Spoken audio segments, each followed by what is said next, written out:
Hello കൂട്ടുകാരെ, PYQ സീരീസിൽ ഇന്നത്തെ question. A pole casts a shadow of length 2√3 meter on ground.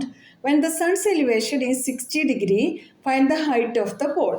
ക്വസ്റ്റ്യനിൽ തന്നിട്ടുള്ളത് A pole cast shadow of length 2√3 when the sun's elevation is 60 degree.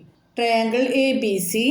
Let AB be the height of the pole and BC be the shadow of the pole. Angle of elevation 60 degree എന്ന് തന്നിട്ടുണ്ട്. AB is the height of the pole and BC is the shadow of the pole. ഷാഡോയുടെ length നമുക്ക് ക്വസ്റ്റ്യനിൽ തന്നിട്ടുണ്ട് 2√3 metre എന്ന്. Given BC equals to 2√3 meter. AB is the height of the pole. അപ്പോൾ നമുക്ക് tan 60 equals to AB by BC equals to H by 2√3. Tan 60യുടെ value √3 ആണ്.